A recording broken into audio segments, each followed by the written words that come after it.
Chapter 681 The Incredible Adventures and Astonishing Deeds of Heroic Dreamer Sunless in the Lonesome Land of Nightmares, Abridged, Volume 3, you are listening at novelfull.audio. Soon, the four of them were gathered in Sunny's room.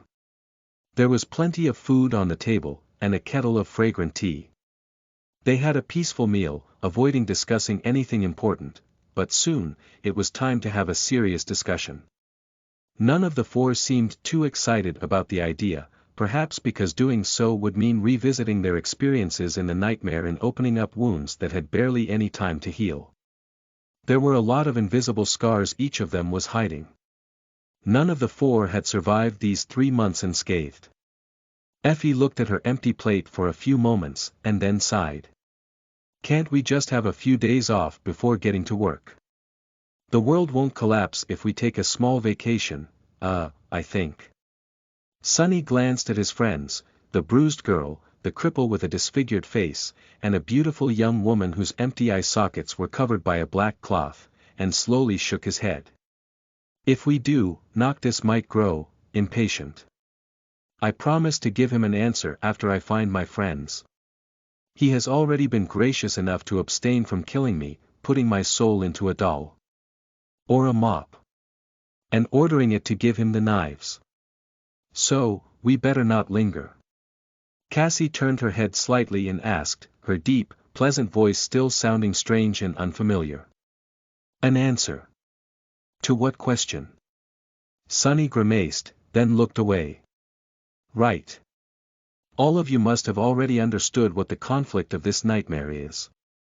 Hope, the demon of desire. Noctis is preparing to rebel against the will of the gods, kill the other immortals, and break her chains. And we have to either help him achieve his goal, or somehow prevent Hope from escaping. The former seems insane, but the latter seems impossible, considering that she is already able to influence the world from inside her prison." He shivered, grew silent for a few moments, and then added. "Each of the immortals represents, or rather, embodies, one of Hope's eternal shackles. They can only be destroyed by one of the sun god's knives. I am in possession of 2 of the remaining 4 knives, Noctis knows where the third is being kept, and the 4th one is in the hands of Solvain, who will freely offer it to anyone who can grant her a worthy death. So, while his plan means going to war against 3 ancient saints, it is not entirely crazy. Just, mostly so." Sunny sighed, poured himself some tea, and concluded. "So, we need to decide whether we want to help him in this craziness, or not." Cassie nodded, seemingly not surprised by what he told them. Then, she lingered for a moment, and said. "Then, first, we need to share everything we learned about the nightmare while we were apart. The more information we possess, the better informed our decision will be." Sunny took a sip of his tea and shrugged. That was what he wanted to do, as well. He studied the faces of his companions, and then gripped the emerald amulet tighter. "In that case, I will begin, I guess." Effie, Kai, and Cassie turned to him, trying not to show how curious they really were. And who could blame them? Out of the 4, Sunny's situation was indeed the most abnormal. He hesitated for a few moments, and then spoke. "As you might have noticed, the spell sent me into the body of a demon, a shadow demon, to be precise. I found myself far to the west, in the territory of the followers of war. Even worse, just seconds after coming to my senses, I stumbled upon a beautiful woman wearing red. That woman was Solvain, the transcendent priestess of war god. She easily overpowered me, but decided to keep me alive." Effie's eyes glistened when he mentioned Solvain. Kai, too, seemed to be shaken by that revelation. After all, he had been an officer of the army that was embroiled in a bloody war against Solvain's cult. To soldiers of the Ivory City, her name must have been synonymous with power, death, and horror. To them, Solvain was as much of a person as she was an ancient, terrifying myth. Sunny's face grew dark. "After that, I found myself in the Red Colosseum, an ancient theater built by Hope, which the warmongers had turned into a perverse temple of slaughter. There were thousands of nightmare creatures locked in its dungeons, as well as a few unlucky humans. Every day, we were forced to kill each other. Those who survived received the dubious honor of fighting against the warmongers themselves, and if we somehow prevailed, well, then we got to live another day, just to repeat the whole process come dawn. He remained silent for a while, and then added. 2 months. I spent 2 months in that purgatory. Of course, I would have succumbed to my wounds very fast if it wasn't for my partner, a captive young man from the Ivory City. Ilias. His healing aspect kept me alive, and I kept him alive in the arena. Together, we endured the slaughter, day after day, week after week. Still, our days were numbered, so I kept searching for a way to escape. And after 2 months, I finally found it. Sonny touched the terrible scar on his neck and grinned. Turns out, all I had to do was to trick our ascended jailer into chopping my head off. Free of the collar, I killed him, and then got Ilias to attach my head back. Kai, who was in the middle of taking a sip of tea, spat it out. What? Effie only remained silent because she was in the process of choking on a pastry. Her eyes, however, were similarly wide. Even Cassie seemed stunned. Sonny chuckled. Ah, you see. That transcended priestess, Solvain, actually, I had already killed her once. She had been serving as the host body for a corrupted monster, the Fire Keepers, and I had slain in the dream realm to capture the wreck of Noctis's flying ship. That was where I received an enchanted armor that allows its wearer to stay alive for as long as they have essence. I also had means of regaining essence, and so, I was able to survive without a head long enough for Ilias to heal me. Effie finally managed to swallow her pastry and glanced at Kai with wild eyes. Kai, tell me he's lying, please. The young man blinked a couple of times, then solemnly shook his head. The little girl swore, then mumbled in a small voice. Crazy bastard, he's crazy. Sonny shrugged nonchalantly. What? That wasn't even the craziest part. Anyway, Ilias and I almost managed to escape the Red Colosseum, but at the last moment, we were intercepted by Solvain, that cursed fiend. The smile disappeared from his face, and his black eyes flashed with cold hatred for a moment. She killed Ilias, tore my heart out, and threw my body into the sky below. Luckily for me, this demon body has 2 hearts, which was why I didn't die immediately. Solvain either didn't know about that or did not care, thinking that the abyss would finish me off.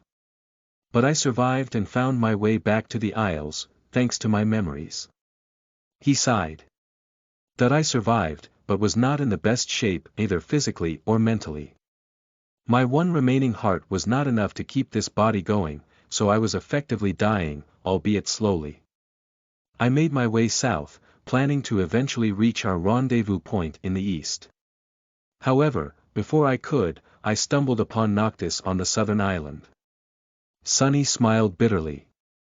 That mad bastard was very happy to see me. He thought that fate had brought us together, and who knows, maybe it did.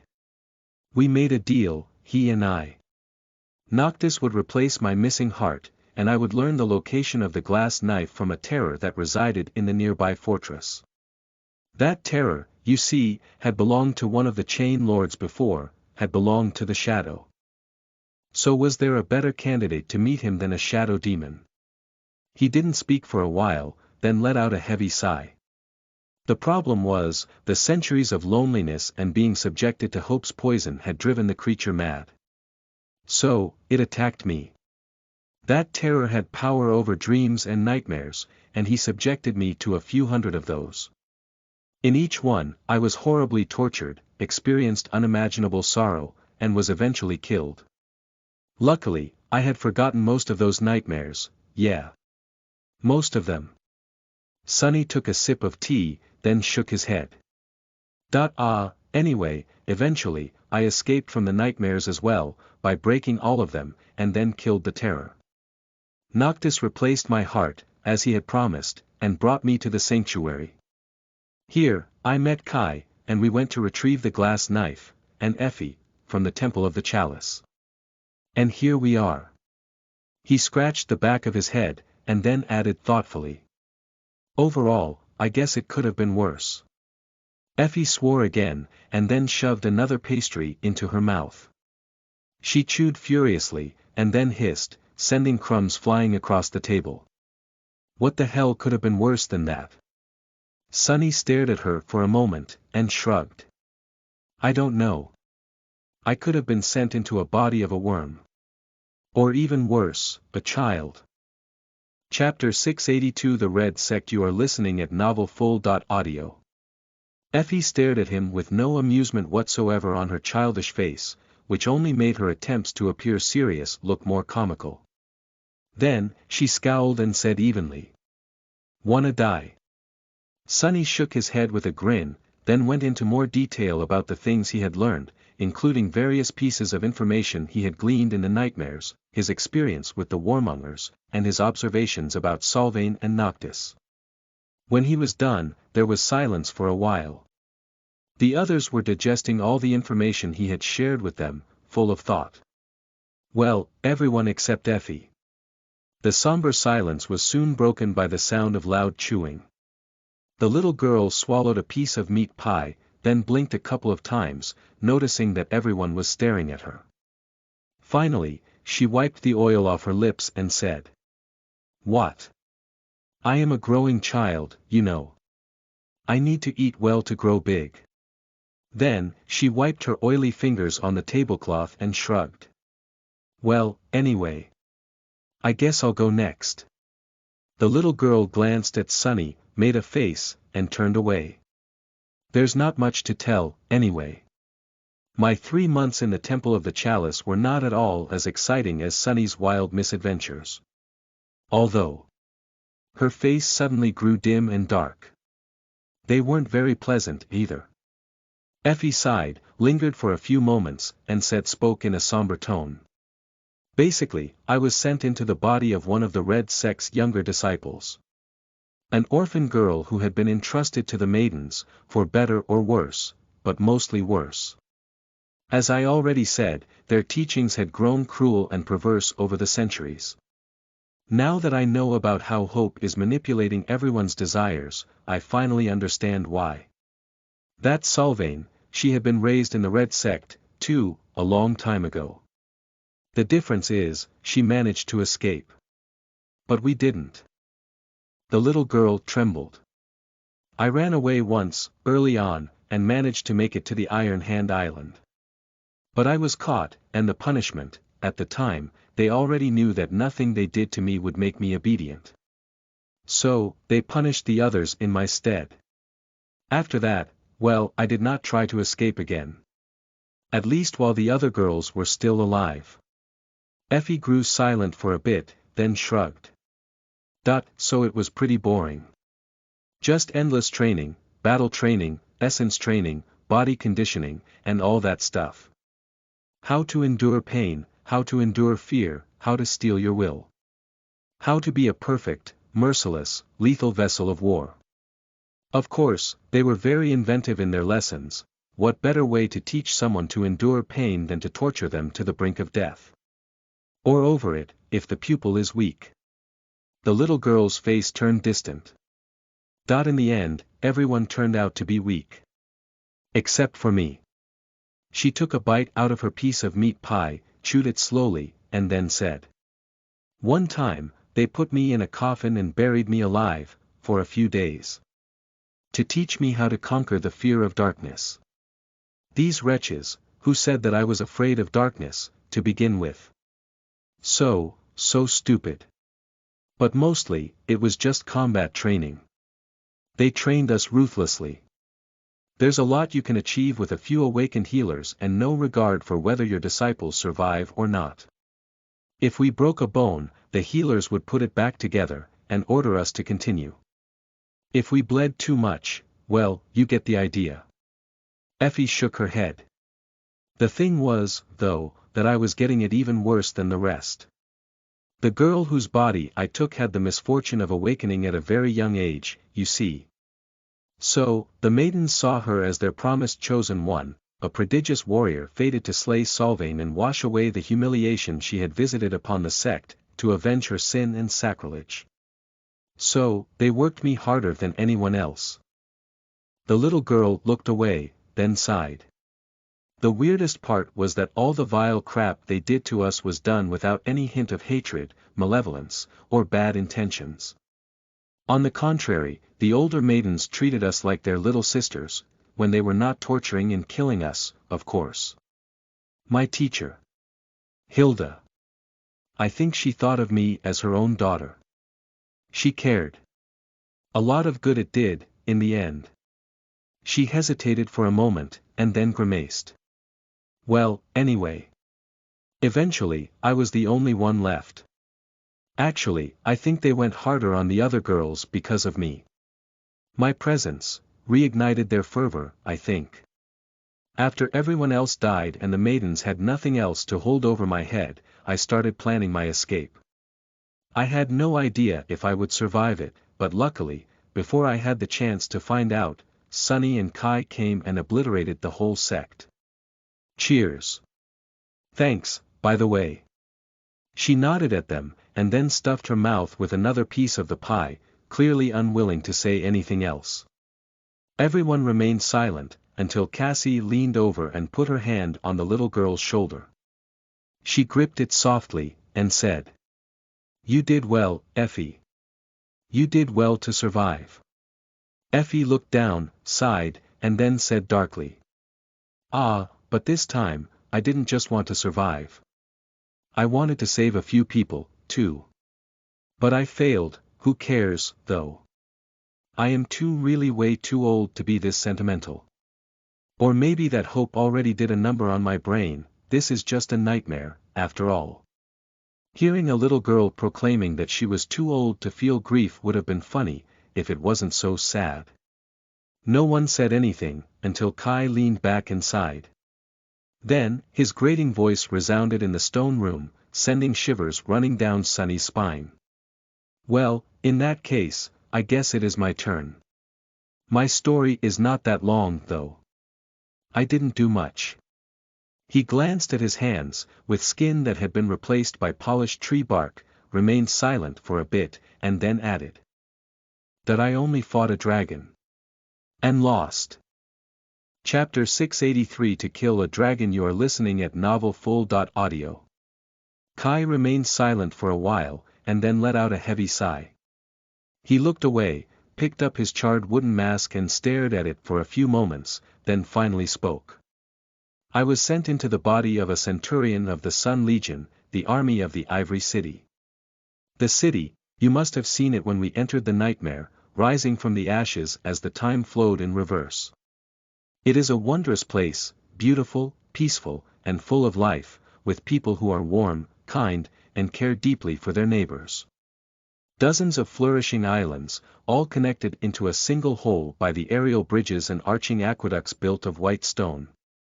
The young man paused, grimaced, and took a sip of honey tea to smooth his aching vocal cords. Then, he glanced at the mask again, lingered for a moment, and continued. "At least that was what I thought, at the start of it. Looking back, I was terribly naive, but it was so easy to be misled by how the Ivory City, and its people, appeared, especially by the stark contrast between the splendor of that enchanting facade and the barefaced vileness of those who wished to destroy it. The merciless, mad killers. Warmongers. Kai shook his head.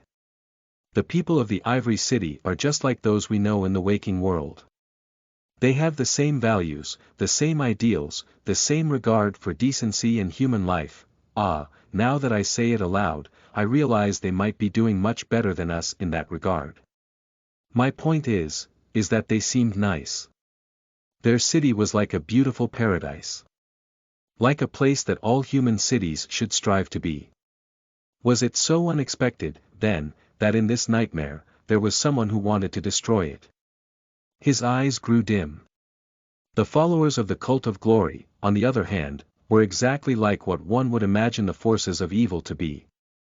Merciless, cruel raiders that worshipped war, slaughter, and bloodshed, killing simply for the sake of killing.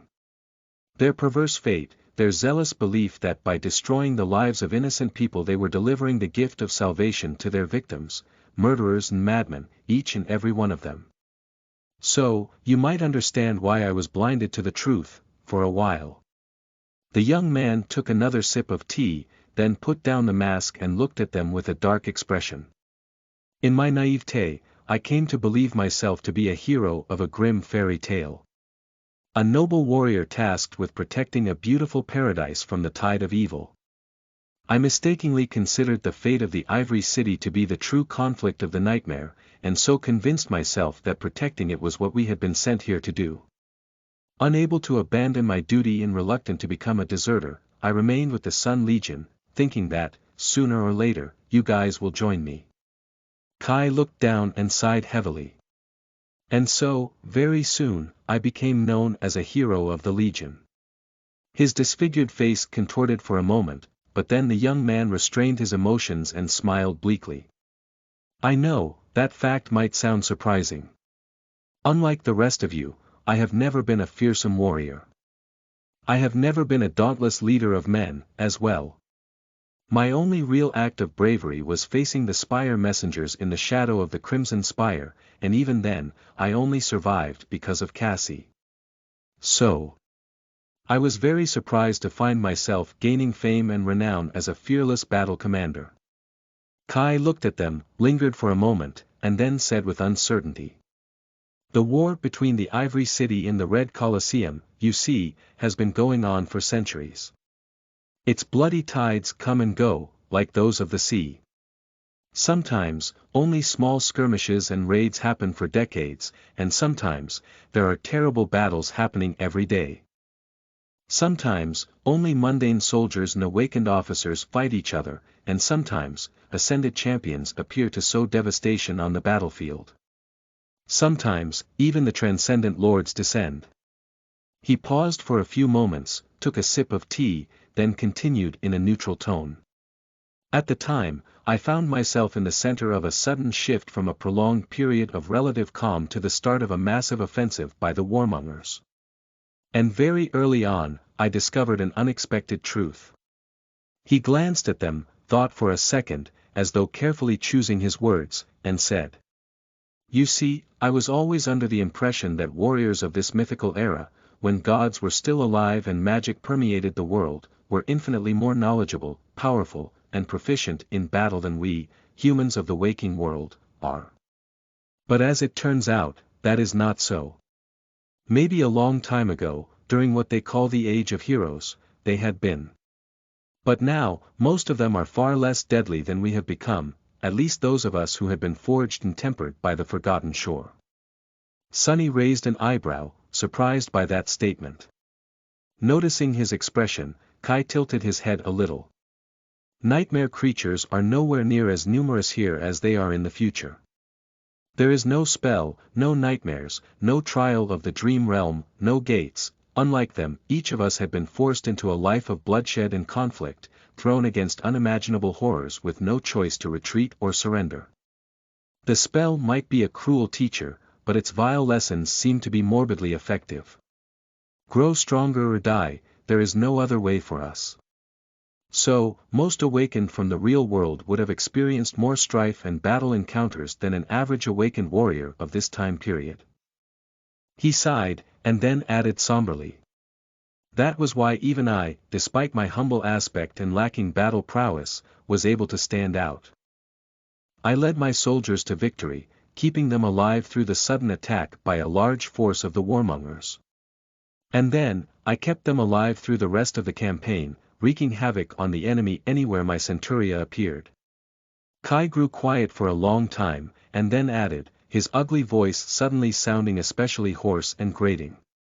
And that was how I gained the attention of the radiant lord of my city, of Severax, the Ivory Dragon.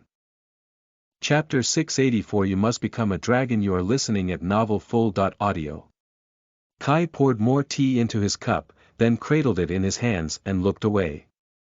He remained silent for a bit, then continued the ominous story. After many weeks of battles and bloodshed, the warmongers were pushed back, and my centuria was recalled back to the Ivory City, to rest and recuperate from the hardships of war. We were met by a jubilant crowd that showered us with rose petals and sang our names, my name, too, louder than all the rest. Ah, what a beautiful sight it was! Victorious, we returned home, and everything was well. For a while, we enjoyed the beauty of the city and the warm company of our fellow citizens. He took a sip, then shook his head slightly. The more I explored the beautiful Ivory City, the more elated I was by its prosperity and its harmonious way of life. It seemed as though people there were all content and happy, treating others with sincere kindness, love, and respect. It was as though they didn't have a care in the world, and there was a reason for that. The people of the Ivory City could live this way, and be this way, because they were protected by the mighty dragon, Severax, a true descendant of Sun God. Their lord and protector. The young man shivered, then added in a hoarse voice. The dragon protected them, provided for them, and guided them with his wisdom. It was because of him that the Ivory City was safe, sound, prosperous, and welcoming. Why its citizens were so kind and happy. This was a paradise of his creation. Kai took a sip of tea and smiled sadly. Sounds too good to be true, doesn't it? Ah, but it was. I was just too slow to see it. He remained silent for a bit, then let out a long sigh. At first, I only felt it. A slight, vague, wrongness. As if something was off with these kind, happy, beautiful people. As if there was something hidden behind their sincere smiles. I dismissed it, thinking that it was just my prejudice speaking. A mindset that I brought with me from the waking world. But the more time I spent with them, the more strange details I started to notice. And soon, a harrowing suspicion took hold of my heart. Kai looked at them, his face growing dark. A suspicion that there was madness hidden deep in their lustrous eyes. The same madness that the warmongers were infected with, albeit of a different shade. I had never felt as disturbed and afraid as when that thought first entered my mind.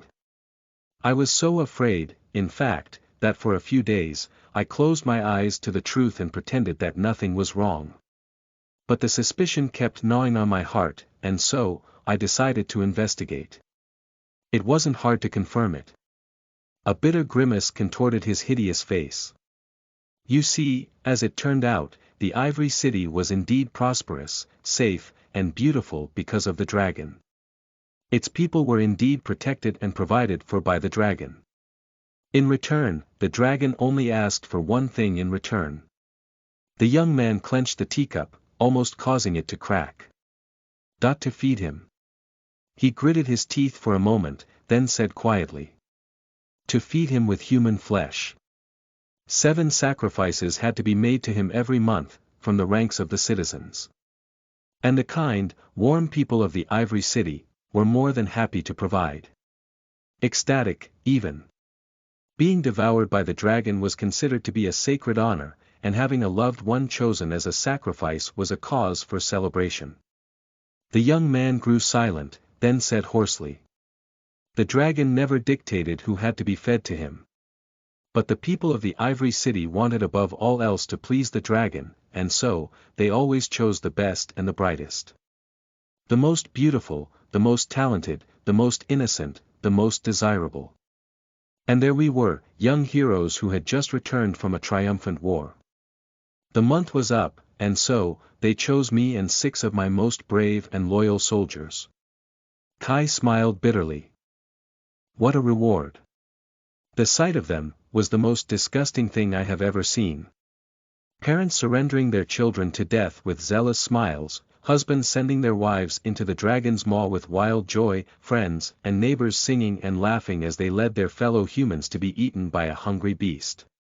Only little children did not share in their glee, they cried when their mothers, fathers, brothers, and sisters were torn away from them, not understanding what was happening. But the crying children were punished and taught a harsh lesson about how repugnant their behavior was. He grimaced, then put his cup down and looked away. The whole city was insane. Perhaps one could argue that a few dozen souls a year are a small price to pay for a paradise. But what is a paradise built on blood worth? Worthless. It's worthless.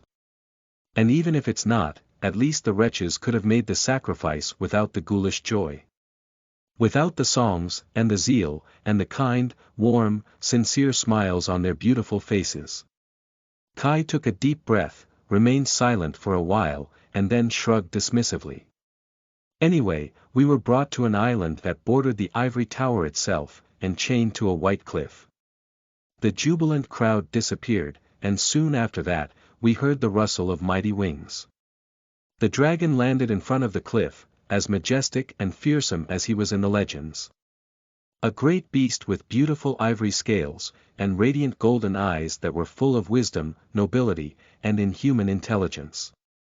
Effie was listening with wide eyes, biting her fingers. Finally, she couldn't bear it anymore and asked in her soft, childish voice. "How the hell did you survive? Why didn't the dragon's flames kill you?" A sad smile appeared on Kai's disfigured face. "How did I survive? Oh, that was simple, really. When Severax appeared, I broke my chains and shielded my comrades, ready to defend them until my last breath. Seeing this, the dragon, he spoke to me." His smile slowly disappeared, replaced by an expression of anger, shame, and regret.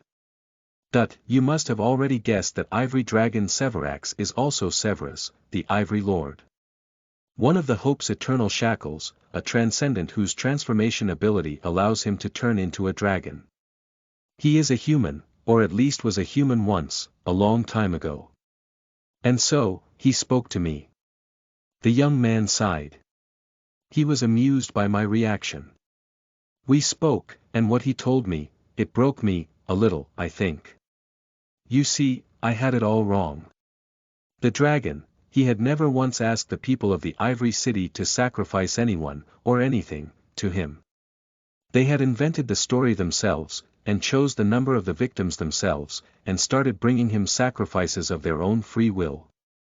Because doing so made them feel as though they were binding themselves to the dragon, that they were becoming a part of the dragon, and so, were of the dragon, and safe from him.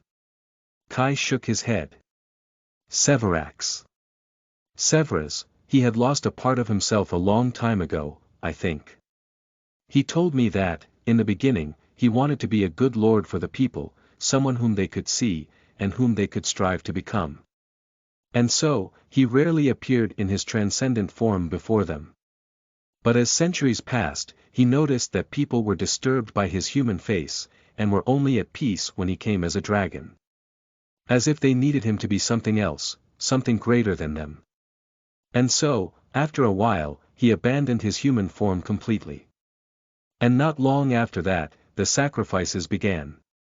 The young man lingered for a few moments, and then continued. I asked him to spare our lives, but he refused. He told me that he had never accepted an unwilling sacrifice, and I was free. But the other 6, it was as though they were in a trance, or had gone mad. They didn't even try to save themselves. No matter how I begged him to spare them, he refused. This was what his people desired, what they needed. They might have not been bound to him, but he was bound to them. Burdened by them. And so, when nothing else worked, I foolishly tried to stop him. He smiled bitterly. But how could I defeat a dragon? I am not a dragon myself, after all. He swatted me to the ground with one swipe of his tail, breaking my ribs and almost killing me. But I did not die. Instead, paralyzed, I watched as he turned his head, opened his maw, and turned my soldiers into ash with one immolating breath. Kai grew silent, his face unmoving. After a while, he spoke again. Overwhelmed with anger, grief, and despair, I screamed at him, cursing him, swearing that I will tell everyone the truth, that I will make them realize, that I will make them change. But he just looked at me tiredly and said, that I will see. And then, the ivory dragon was gone, leaving me alone on the empty island. He looked down. I was too injured to move, and spent the rest of the night in the throes of pain. In the morning, the citizens of the Ivory City came. When they saw that I was alive, a pale smile appeared on his hideous face. They were stunned, scared, and angry. And so, they built a pyre, tied me to a stake, and burned me. No matter what I tried to say, no matter how I tried to make them understand, they wouldn't listen. They only grew more scared and hateful. The dragon, he had been right. He had told me the truth. I saw. Kai picked up his tea, took a sip, and looked away. My bindings broke before I died, and so, horribly burned, I shot into the sky like a spark. I flew away from the city, and somehow survived. Crippled and heartbroken, I slowly made my way east, finally reaching the Iron Hand Island, and then the sanctuary, where Sunny eventually found me. Lord Noctis had replaced my burned skin and damaged muscles with enchanted wood and tree bark, and here I am. As good as new. He sighed, looked at them, and smiled. Luckily, I had friends that helped me pick myself up. You guys. I'll do whatever it is you decide to do. But if there is one thing I want to say, it is this. If Noctis wants to kill Lord Severax and end the dragon's reign, I would be happy to lend a hand. Chapter 685 Temple of the Night. You are listening at NovelFull.audio. When Kai was finished with his story, everyone remained silent for a while. Eventually, the young man sighed and stretched out his hands, which were covered in polished bark and looked more like those of one of the sailor dolls than those of a human. He moved his fingers, and then smiled lightly. Noctis did a wonderful job of healing my wounds. Just as he had said, some of the pain remains, but I am as strong and capable as I had been before.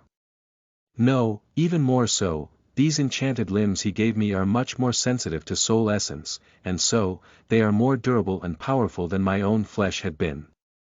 I also collected a few memories during my time in the Sun Legion. Overall, my battle prowess has increased a lot since we entered the nightmare, not to mention the experience I earned, and the lessons I was taught. Whatever comes, I am ready. Sunny lingered for a few moments, then let out a low growl. What about the other transcendent of the Ivory City? The Sun Prince. Have you met him? Kai frowned and made a vague gesture with his hand. Yes. I think. The Sun Prince is supposed to be a brother of Severax. Among the people, it is believed that his soul resides inside the metal colossus that guards the Ivory City and sometimes leads the Sun Legion into battle. I've seen him once, from afar, and to be honest, I am not quite sure if that thing is sentient or not. He hesitated for a bit, and then added. You've seen him, too. I think that it is his corpse that swings beneath the shipwreck island, tangled in a chain, although I can't quite imagine what kind of force could have destroyed that implacable giant. He is at least 90 meters tall, with a body cast out of solid steel, and nearly invincible. He is also not a living creature, really, and so can't be killed by wounding or damaging his body. Sunny remained silent for a bit, and then said. There is nothing that can't be killed or destroyed. Not even the gods. So then, 3 of the Chain Lords are accounted for, in the future. We've seen the bones of the dragon, Severax, on the Ivory Island, and both his brother and Sylvain found their doom near the wreck of Noctis's ship. But what exactly happened? How did they fall, and how did Hope escape? What happened to Noctis himself, as well as the one in the north? How was the Ivory City destroyed? How did the tower break free of its chains? No one answered, as perplexed as he was. After some time, Cassie finally spoke. I am not sure what happened. But I know one thing, because of our arrival, it is happening faster. They turned to her, and after a moment of silence, Sunny asked. Yours is the last story left. And, to be honest, it is the story I am interested in hearing the most. Because it concerns the 5th awakened sent here by the spell. Mordred, he found a way to enter the seed with us, didn't he? Cassie sighed heavily and turned her head away. After a while, she said. Yes. Yes, he did. The blind young woman remained silent for a few moments, gathering her thoughts, and then faced them again. Unlike what happened to the three of you, my arrival into the nightmare was not too harrowing. At least not at the start. I was sent into the body of a young priestess whose duty was to tend to the high priestess of the Night Temple, the one in the north. In this era, the Night Temple still belongs to the cult of the goddess of the black skies, of Storm God. The deity of darkness, stars, and guidance. And so, no light is allowed on the temple's premises. She touched her blindfold briefly, then slowly lowered her hand. The acolytes spend long years living in the darkness, and blind themselves before becoming priestesses. For that reason, they are known as the eyeless. Many of the eyeless are seers, and possess powers of prophecy and divination. For most, becoming a blind priestess inside a lightless temple would have been a terrible trial. But for me, it was strangely soothing. To find myself among those similar to me, in a place where my blindness wasn't an aberrant oddity, but instead a choice. A pale smile appeared on her lips. However, it was my lady that I found the most comfort in. The one in the north, the oracle of the night, she was not unkind. She treated me well enough, and I have learned a lot from her knowledge and wisdom. However, just like the rest of the chain lords, she was being consumed by an insidious madness. Hers was the madness of apathy. Over the centuries, my lady grew indifferent to most things happening in the world, or even to herself. That was why she needed attendants, and I was one of them. The smile slowly disappeared from Cassie's face. That didn't mean that she was powerless or without responsibility, though. All of the northern reaches of the Kingdom of Hope were under her authority and protection. There were many villages and several towns full of mundane humans who relied on the Night Temple for safety and guidance. For that reason, the one in the north ruled not only over the blind priestesses, but also over a small, but fearsome army comprised of both mundane warriors and awakened. She sighed slightly. Their numbers might not have been as large as those of the armies of the Ivory City and the Red Colosseum, but due to their prowess and my lady's prophetic gift, the north was never attacked by either. The people rarely suffered from the nightmare creatures, as well. Cassie grew silent, and a scowl slowly appeared on her beautiful face. But as the one in the north grew more and more indifferent, that slowly started to change. Still, when I found myself in the Night Temple, things were still more or less fine. Her scowl deepened, and her face grew dark and despondent. The blind young woman lingered, and then said in a grim voice. Until they weren't. Chapter 686 Creature of the Fog. You are listening at NovelFull.audio. It was getting late, and darkness crawled into the stone room, drowning its corners in shadows. Cassie sat motionlessly, the graceful lines of her beautiful face contorted by a deep scowl. Then, a heavy sigh escaped from her lips. It started soon after I entered the nightmare, but no one paid it much attention at first. There were just strange rumors that reached the temple, resembling scary stories that people like to tell each other when the sun is gone and darkness envelopes the world. Rumors of a pleasant voice that came from the fog. She gritted her teeth for a moment. Perhaps if my lady's affliction was not as severe, we could have done something then. After all, in this world, scary stories often come true. And this one was more ominous than the rest, because it had to do with the fog. The Night Temple stands at the boundary of the Hollow Mountains, after all, and of the mist that shrouds them. But she was distant and uncaring, and so, we have grown aloof, too. Cassie somberly shook her head, then continued, her low, deep voice enveloping the room and her three listeners. As time went by, the rumors started to change. They grew more menacing and dire, telling tales of people who listened to the fog and disappeared without a trace. At that point, the eyeless grew concerned, suspecting that a corrupted creature had found its way into their land. Many of them possessed a high affinity to revelation, after all, and they could feel it. Unease, threat, danger. So, a priestess was sent to investigate, escorted by a squad of experienced awakened soldiers. And at the same time, it was decided that a divination will be performed. She lingered for a moment. The divination showed no result, and the priestess, she failed to return with useful clues. In fact, she did not return at all. She and her escort disappeared without a trace, as though they had never existed. Just like the people from the rumors, only, by then, no one thought of them as mere rumors anymore. The blind young woman shivered, then said in an even voice. Finally, we became alarmed. The army was summoned, and many hunting parties were sent out to find the creature. Mundane soldiers, awakened warriors, ascended champions, the eyeless, everyone was determined to catch the abomination. But despite all our efforts, we failed. How could we catch the fog? Cassie's face darkened. And all the while, people continued to disappear. First one or two at a time, then scores of them, and then, one day, we found a whole village that stood empty, not a sign of its inhabitants in sight. Everyone there, every man, woman, and child, was taken by the fog. She grew silent for a few moments, then added grimly. And then, hunting parties started to disappear, too. Powerful, experienced soldiers. We even lost and ascended. The worst part, however, was that there was no pattern to the creature's movements, at least none that we could recognize.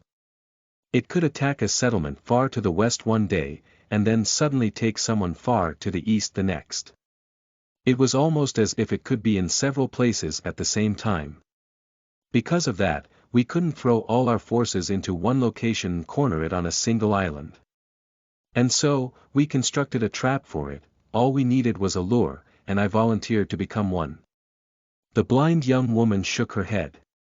Of course, back then, I didn't know that the fiend of the fog was far more cunning and devious than any nightmare creature I have ever faced. But I found out very soon. Because that was when I met him again. And as soon as I did, I realized that what we thought of as a trap for the fiend was, instead, a trap that the Prince of War lured us in instead. Cassie gritted her teeth. Because while our forces were concentrated to form the encirclement, most of the northern reach remained unprotected. And so, left without defenders, one of the towns was taken by the fog. 1,000 souls, gone. Slaughtered. A deep scowl appeared on Sonny's face. He leaned forward, piercing her with an intense gaze. What? How? If he was engaged in a battle with the forces of the Night Temple, how did the bastards simultaneously attack the settlement? She lingered for a while, then said with a hint of uncertainty. That. Mordred, he was not how he had been in the future. He had grown, weaker, somehow. As if he did not possess 6 soul cores anymore. But, instead, there were 5 strange creatures helping him, like the lesser versions of the one you had killed on the Reckoning Island. While we fought the prince himself, the 5 creatures attacked the town that we had left unprotected, slaughtering every human who lived there. Sonny leaned back, stunned. What? 5 of them, 5 reflections. Did he tear his soul apart to create them, granting each a single soul core? Suddenly, a frightening thought entered his mind. No, this can't be. Divine aspect holders like Mordred and him followed a slightly different path than the rest of the awakened. Unlike those with aspects of a lesser rank, they could create 7 soul cores by absorbing fragments, whether of souls or shadows, didn't matter. But there was still a limit to the number of cores they could create, and to grow more powerful after that, they had to challenge nightmares like everyone else. So, Mordred's slaughter did not make any sense. He had already been a terror in the future, after all. Creatures, however, followed a path that was different entirely, and almost reversed. By absorbing fragments, they did not create new soul cores. Instead, they rose in rank, like Saint, for example, who had to consume shadow fragments from memories in order to ascend. If Mordred's reflections were the same as Saint, if they only needed a certain quantity of fragments to rank up, then there was no limit to how many fragments they could devour, and no end to their growth, not until they reached the mythical divine rank. So if the Prince of Nothing sacrificed 5 of his 6 soul cores to create 5 awakened beasts, then what was their rank now, after consuming thousands upon thousands of souls? Chapter 687 Oracle of the Night. You are listening at NovelFull.audio. Effie and Kai seemed like they had some questions, but they chose to remain silent, at least for now. Of course, they knew who Mordred was and had a general impression of his powers. Sunny and Cassie had described their experience in the Night Temple to them in enough detail, so that their friends, as well as the Fire Keepers, knew what they would be facing should they cross paths with the Prince of Nothing. However, even Sunny himself had only a vague understanding of how Mordred's aspect functioned, and so did Cassie. So hearing how powerful he had grown in the nightmare was a shock to him. The mirror beast was a devil, had it been created as such, or had it earned more cores in battles with powerful nightmare creatures, as Saint did? If it is the former, then does it mean that Mordred was more than a terror once? He had many reflections before Clan Valor imprisoned him. 2 gods, just what kind of a menace Envil's firstborn was in the past. And, more importantly, just how dangerous was he going to become in the future? His somber thoughts were interrupted by Cassie, who spoke again after remaining silent for a while. In any case, destroying Mordred's body was not too hard. He appeared wearing the body of the priestess who had been first sent to find him, anyway. But, of course, doing so was useless, because he could just take another. In the chaos of the battle, I couldn't explain what dire powers the enemy possessed to the forces of the Night Temple. And, more than that. She shook her head somberly. In the moment, I was not sure that it would have been the right thing to do. Was I meant to help the inhabitants of the nightmare slay one of the awakened from the waking world? Were we not supposed to be allies? No matter how vile Mordred was and despite what had happened between us in the past, here in the nightmare, both he and I were meant to pursue the same goal. The blind young woman sighed. So, after a bloody battle, Mordred escaped our trap and disappeared. Soon after that, we learned of the massacre that had taken place while we were distracted by his deceit. And after witnessing the desolate town that his reflection had slaughtered, I was disabused of the notion that he and I were the same in any way. Sadly, by that time, it was already too late. Cassie lowered her head, then continued quietly. After feasting on the souls of the town's inhabitants, the reflections became much more powerful. Mordred was not bound by the necessity to stay hidden anymore, as well. His attacks grew much more frequent and devastating, and the number of his victims started to grow with chilling speed. The more people he killed, the more dangerous he became. He was not invincible, of course. Among the awakened serving the Night Temple, there were a lot of those who possessed means to contain him. Especially the eyeless, who, like me, were immune to his possession. But Mordred knew that as well. And so, he went after those who could threaten him first. She paused for a moment, her face growing solemn. Eventually, people, those who were still alive, at least, became so terrified that they left their homes and fled to the Night Temple, hoping that the High Priestess would protect them. The army and the priestesses grew desperate, as well. We begged the one in the north to intervene. She was a transcendent, and an oracle without an equal, after all, and despite her indifference, my lady promised to face the creature herself. That day, people were so relieved that they held a grand celebration. Cassie remained silent for a while, and then continued, her voice growing sad and wistful. While everyone was celebrating, however, my lady summoned me in secret, and asked me to deliver a message to her old friend, Lord Noctis, in the east. Just 3 words. I am dead. She paused for a moment and turned away, her beautiful face growing still. I was appalled, of course. What about her immortality? What about all these people whom she promised to protect? She smiled sadly, and told me that they were all dead, as well. And that it was better that way. A heavy sigh escaped from Cassie's lips. I left the next morning, and made my way south all alone. Traveling through the wilderness of the Kingdom of Hope, blind and without anyone's help, was not easy. But I managed to survive, somehow. Whether by luck or due to the one in the north protecting me, Mordred never intercepted me.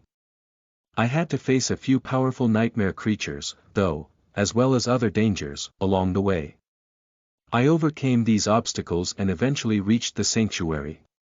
And on the day that I arrived, I finally felt it, the sudden change. A dark expression appeared on her face. My lady had died, and another flaw was added to Hope's prison. The approaching disaster was accelerated even more. You know the rest. For a moment, Sunny could sense a hint of profound sorrow in Cassie's voice, but then it disappeared, and the blind young woman smiled. So, now. I guess we know enough to make a decision about whether or not to support Noctis in his war against the rest of the Chain Lords. He frowned, and then said in a grim tone. Oh, there is one thing we don't know, though. Something that can potentially change everything. Mordred, what is his goal? What is he going to do when the 4 Chain Lords go to war? Cassie hesitated and slowly shook her head. That I don't know. He must have realized the nature of the Nightmare's conflict himself, by now, or maybe he had always known it, through means that none of us can even guess about. He was the one who had sought out this seed, put the idea of seeking out the knives into our heads, and manipulated us into bringing him here, after all. No matter what his goal is, though. I doubt that he just wants to become a master. He is here for something else, as well. Sunny remained silent for a bit, then let out a frustrated growl and turned away. All right, then. I guess it is time to choose our fate. Chapter 688 Big Decision. You are listening at NovelFull.audio. No one spoke for a while, before Effie finally broke the silence. I mean, it is not much of a choice, is it? Sure, going against 3 immortal saints does not seem like a picnic. But we already know that they had been defeated in the end, somehow, so it is not impossible to do. And we don't even know what the alternative is. How do we ensure that Hope doesn't escape her prison? Kill Noctis. That would only delay the inevitable, since this whole damned place is already on the verge of collapse because of her influence. That Hope, she is scary. She hesitated for a moment, then asked with a bit of confusion. To be honest, I am not even sure what she is. What kind of a demon is powerful enough to drive a whole region mad? Is she unholy? Sunny sighed, then massaged his temples. No. If anything, she is divine. She is also not a demon, she is a demon. Demons were lesser deities, of sorts, who are said to have created themselves. They appeared out of nowhere, possessing powers that were similar to those of the gods, but different. The spell has a weird tendency to never mention the word demon, though, for some reason. In any case, it seems that the gods and the demons eventually had a big, terrible war, and Hope's imprisonment and escape were a prelude to that war, I think. Effie listened to him without any particular expression, then said listlessly. Oh, well, in that case. That just proves my point. Trying to keep a thing like her in chains, doesn't killing 3 immortal saints suddenly seem easy, in comparison. Kai moved slightly, and then, his hoarse voice suddenly resounded in the stone room. I think we are looking at it wrong. The question is not what should we do, it is what should be done, don't you think? Yes, there is no particular way in which a nightmare has to be resolved, but that doesn't mean that some resolutions cannot be right and some cannot be wrong. This land has been turned into hell by Hope, who is trying to escape her chains. Until she is released, that will not change. He leaned forward, frowned, and added somberly. The Red Colosseum, the Ivory City, and all across the ruins of her kingdom, madness reigns, turning humans into wicked perversions of themselves. Sure, we can win by prolonging it. But should we? Would we be at peace with such a conclusion? You can call me naive, but I think that although the spell does not dictate what the challengers do in the nightmare, it still matters why we do it. We are still responsible for our actions, and their consequences. So, I think that we need to do what is right. Sunny glanced at him and then asked, his voice harsh. Who's to say what is right? How do you know that by releasing hope, we won't be dooming everyone living here to an instant death? 1,000 years in chains, personally, I would have been a bit angry. Kai lingered for a moment, then shook his head. You are right, I might not know what is right. But I do know what is wrong. And what I saw here was deeply, deeply wrong. Sunny stared at him for a bit, then shrugged. Well, it's not like I disagree. In fact, I hate this place with a passion. I don't really care if hope simply kills everyone either, as far as I'm concerned, the bastards deserve it. He waited for a few moments, then turned to Cassie. What about you? You've been terribly quiet. The blind young woman hesitated for a while, then spoke evenly. I am willing to do whatever you decide. I'll trust your judgment, Sunny. He frowned, studying her face with a dark expression. Why? You don't have an opinion. Cassie remained silent for a bit, then simply shook her head. Damnation. He knew, of course, why the blind girl was reluctant to speak. She must have seen something, a glimpse of the future that she did not want to share, knowing that it would affect their thinking, possibly informing the very event she wanted to happen, or wished to avoid. Her own opinion was already compromised by that knowledge, and so, Cassie had decided to remove herself from the decision completely. It seemed as though she had grown wary of her visions, and the consequences of acting on them, after the Forgotten Shore. Damned oracles. Sunny sighed, then glanced at Effie and Kai. Well, then there is not much to discuss. The two of you are keen to join Noctis, and I guess I am too. He might be a madman, but at least he is a madman we know. And, I also sort of like the guy. Despite the fact that he is a dishonest, lying, conniving, crazy, dastardly cheat. No one is perfect, you know. Effie giggled. Wow, it's almost as if he's reminding me of someone. Ha, now who might that be? Then, she grinned at Sunny and asked. That's settled, then. So, should we go and deliver the good news to that dastardly cheat? You know, about how he doesn't need to kill us and put our souls into home appliances. She seemed like she was ready to go, but Sunny stopped her with a hesitant gesture. This next part, he had thought about it a lot, not knowing if it was the right thing to do, or a giant mistake. He was still not sure, but had a feeling that the decision he had made in the end was a correct one. At least it felt that way. In any case, there was no going back. Sunny remained silent for a bit, and then glanced at his friends with a tense expression. Before we do, there is something I need to tell you. Effie and Kai stared at him with slight surprise written on their faces, while Cassie's eyebrows suddenly flew up. She already knew what was about to happen, of course. Kai looked at him and smiled. Oh. What is it? Sunny sighed, turned away, then faced them and shrugged. Ah, it's nothing too serious. Just, well, to tell you the truth. He gripped the emerald amulet tighter, and said. My flaw is that I can't lie.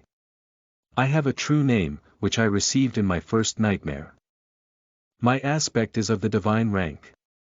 I have 3 soul cores, actually, shadow cores, which technically makes me a demon. Hence this ugly body. I have already unlocked my aspect's legacy. I inherited the lineage of one of the 7 demons. Oh, and also, how do I say this? I might be Lord Mongrel. Sorry about that one, Kai. Chapter 689. Trust. You are listening at novelfull.audio. Effie, who was already standing up to leave, froze, then slowly sat back down. Kai dropped his wooden mask to the floor and stared at him with wide eyes. Even Cassie seemed a bit stunned, despite knowing most of the things he had just said already. A deathly silence settled in the room, and Sonny found himself being pierced by two dumbfounded gazes. He scratched his neck, then coughed awkwardly and looked away. "Yeah, that's more or less all that I wanted to say." Of course, the decision to reveal these secrets to his friends had not been an easy one. In fact, it went against everything that Sonny believed in. Every instinct in his body screamed that he was making a terrible mistake. But instinct was not always the best advisor. Otherwise, what was the point of having intelligence and the ability to think about your decisions? The fact of the matter was that Sonny had already done irreparable damage to his relationships once because of his untrusting nature. Back on the Forgotten Shore, he had kept his secrets a little bit too well, failing to understand how his deceptiveness would make others perceive him. Sure, he had a reason to behave the way he had, and yes, he had never really lied to his allies, simply withholding or manipulating the information a little to keep himself safe. But the others did not know about his reasons. All they knew was that their trust was never returned fully, and that he was full of secrets, discrepancies, and insidiously subtle ways to keep those secrets to himself. Sonny had never explained himself, and in the absence of an explanation, the misunderstanding was bound to inevitably take its place, perhaps to dire results. Who knew, if had been more open with Nephis, she might have not considered him a liar, absorbing that false perception into her own forming self. Would things have ended differently, then? Regardless, currently, Sonny knew both the aspects, and, more importantly, the flaws of every member of the cohort. But they couldn't say the same. They revealed their weaknesses to him, but he held on to his own, failing to reciprocate this trust. For now, everything seemed fine, but that one-sided nature of their friendship was bound to fester in the future, and the small crack it created could grow in size, eventually destroying it. Plus, even Mordred knew his secrets. It would have been silly if the Prince of Nothing did, but Effie and Kai did not. Not to mention dangerous. So, Sonny decided to take a leap of faith and put his trust in his friends. It had been a long time coming, anyway, but, damnation. Why did being honest with people feel so disgusting? What a loathsome sensation. Curses, I'm all itchy. After a full minute of stunned silence, Effie finally spoke, her voice sounding uncharacteristically tame. "Now, hold on, wait a minute." She raised her small hand and showed one finger. "Your flaw, we sort of already had a general idea, after spending so much time with you. It is still, wait, you can't lie at all." "What?" Sonny shrugged. "I can't say a lie aloud, and I am compelled to answer any question asked of me truthfully, or at least to the best of my ability." He expected some sort of spicy question to follow immediately, but Effie remained silent, showing just how bewildered she was. Even her usual mischievousness disappeared. Instead, the little girl simply raised a second finger. "All right. The true name, we sort of figured that out, too.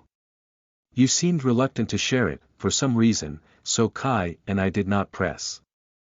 Sonny let out a heavy sigh, hesitated for a moment, then forced himself to speak. "That has to do with an innate ability of my aspect. If certain conditions are met, it can make me vulnerable to those who know my true name. That is why I kept it a secret, and also put a lot of effort into appearing as weak and pathetic as possible, so that no one would even suspect that a weakling like me could possess a true name." His face grew a bit dim. Being considered a weakling is generally great, because it makes enemies underestimate you. I'm more than fine with people thinking little of me. But, after I started pretending, things got out of hand really fast.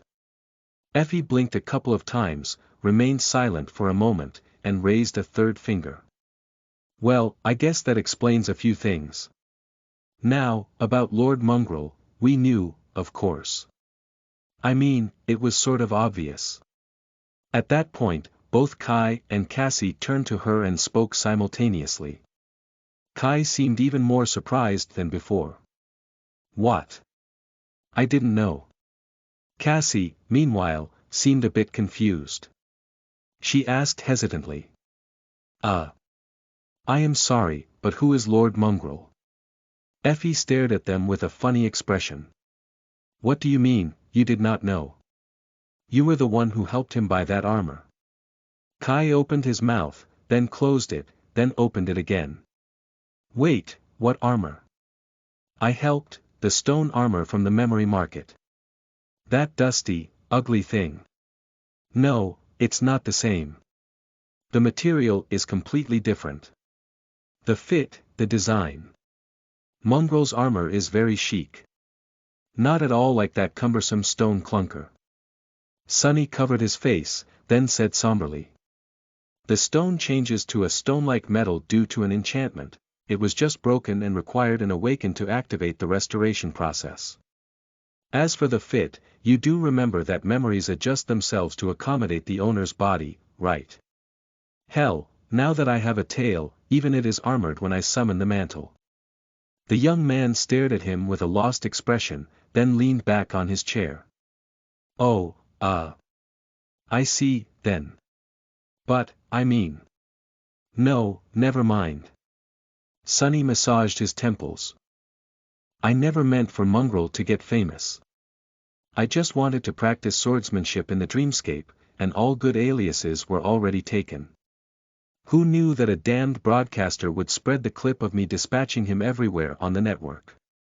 Oh, gods, and things only got worse after that. Effie looked at him, then at her 3 fingers, then made a little fist. But the rest, a divine aspect. What? Do those even exist? 3 soul cores. A demon's lineage, what even is that? And what is next, are you going to tell us that you have a divine memory, or something?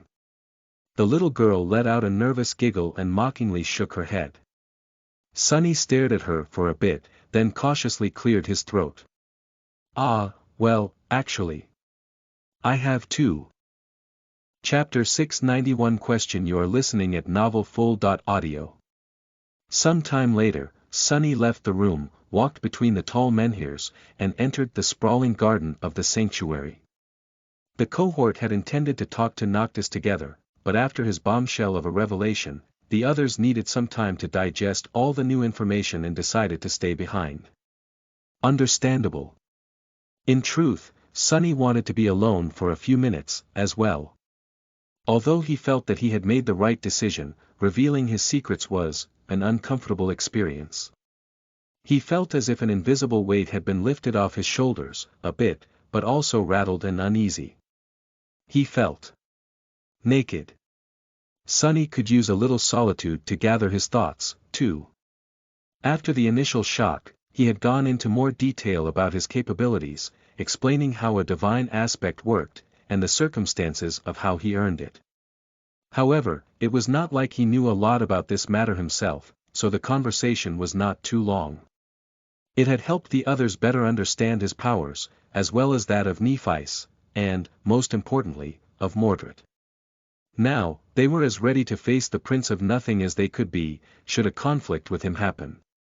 Additionally, due to everyone gaining deeper insight into Sunny's powers, their already profound synergy as a battle unit was bound to grow even more refined. Sunny kept a few things to himself, as well. The difference was that if before there had been a strange dynamic between him and his friends, where they pretended to not know that he wasn't being entirely honest with them, and he pretended to not know that they knew, now, the existence of those white spots had been openly acknowledged by him. Effie and Kai understood that there were things he wasn't ready to share, and why he was reluctant to do so. They seemed to respect his wishes. All in all, it went surprisingly well. Walking through the beautiful garden, which was illuminated by the pale light of the full moon, Sunny enjoyed the tranquil air of the sanctuary. At some point, however, a slightly disconcerting thought entered his mind. I wonder, was this decision of mine influenced, to some degree, by Hope's poison?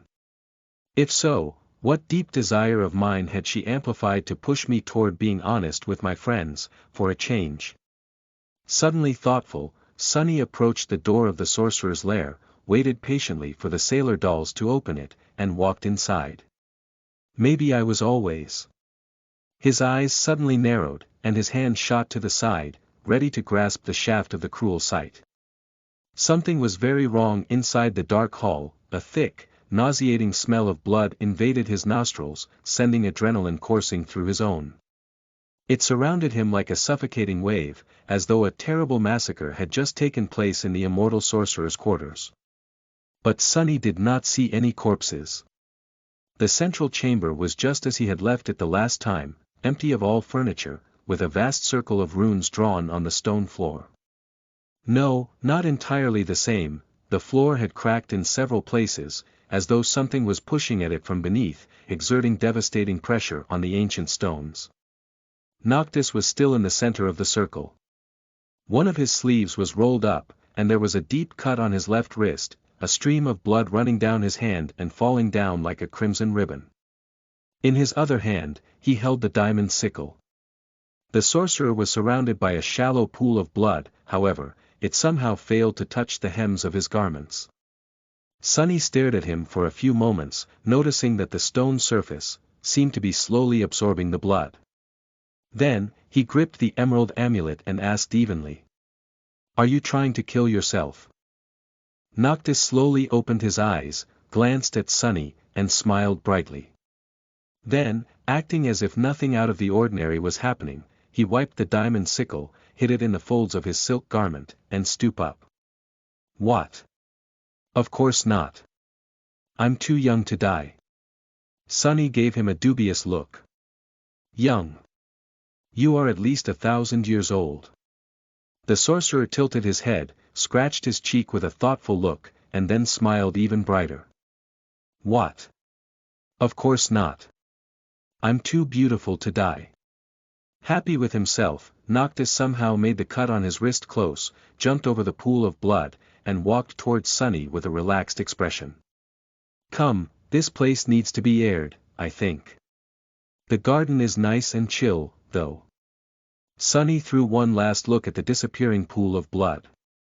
Did he imagine it, or had the stone floor of the chamber trembled slightly, just then? Shaking his head, he turned away and followed Noctis outside. Together, they slowly headed for the altar island.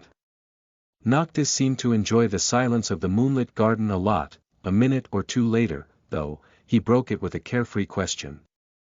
"So, what did you want to tell me? Have you and your friends come to a decision?" Sunny hesitated for a moment, then answered. "We did.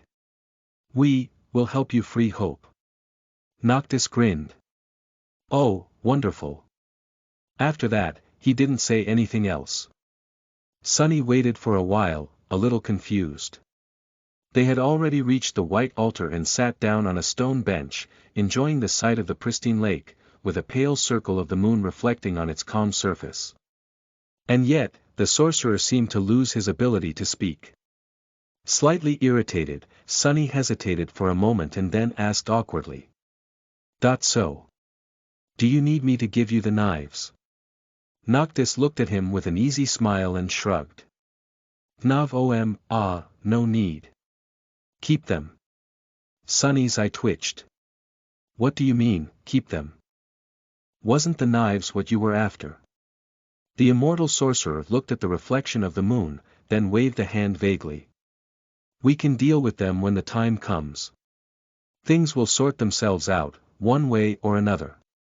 He remained silent for a bit, and then added, his smile slowly disappearing. "Now that the one in the north is dead, things will start moving faster. The other chain lords are probably already in motion." Noctis sighed, then leaned back and looked up at the sky. "We won't have as much time to prepare as I would have hoped. 2 months, perhaps, maybe even less. You and your friends should spend that time wisely. Once the end starts, we won't have an opportunity to relax like this until it's all over." Sunny grew silent, then looked at the tranquil lake. After a few moments, he said. "We will help you, but I have some questions."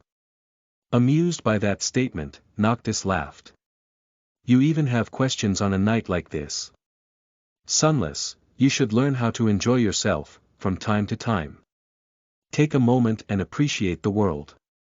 Otherwise, what is the point in living? Sunny glanced at him with a deadpan expression. Do I look like someone who knows what the point of living is? Thanks for the advice, I'll take your words to heart. However, I still have questions. The sorcerer made a dour face and sighed. All right. One question. I'll answer one question. So think well before asking it.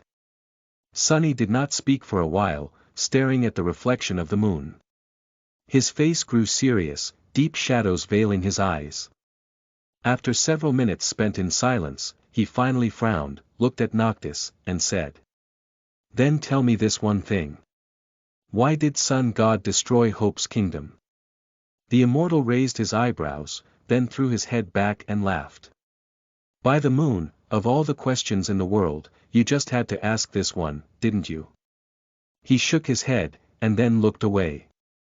Well, a deal is a deal. I'll answer. Like many others who tried to answer this question over the centuries. Some said that it was because she was a demon, others said that it was because she was too powerful. That she had grown too prideful, or that she had grown too radiant, outshining even the Lord of Light. But they were all wrong. In truth, at least what I think is the truth. Hope wasn't punished because she was too powerful, too prideful, or too radiant. He remained silent for a few moments, and then sighed. Thought it was because she was worshipped.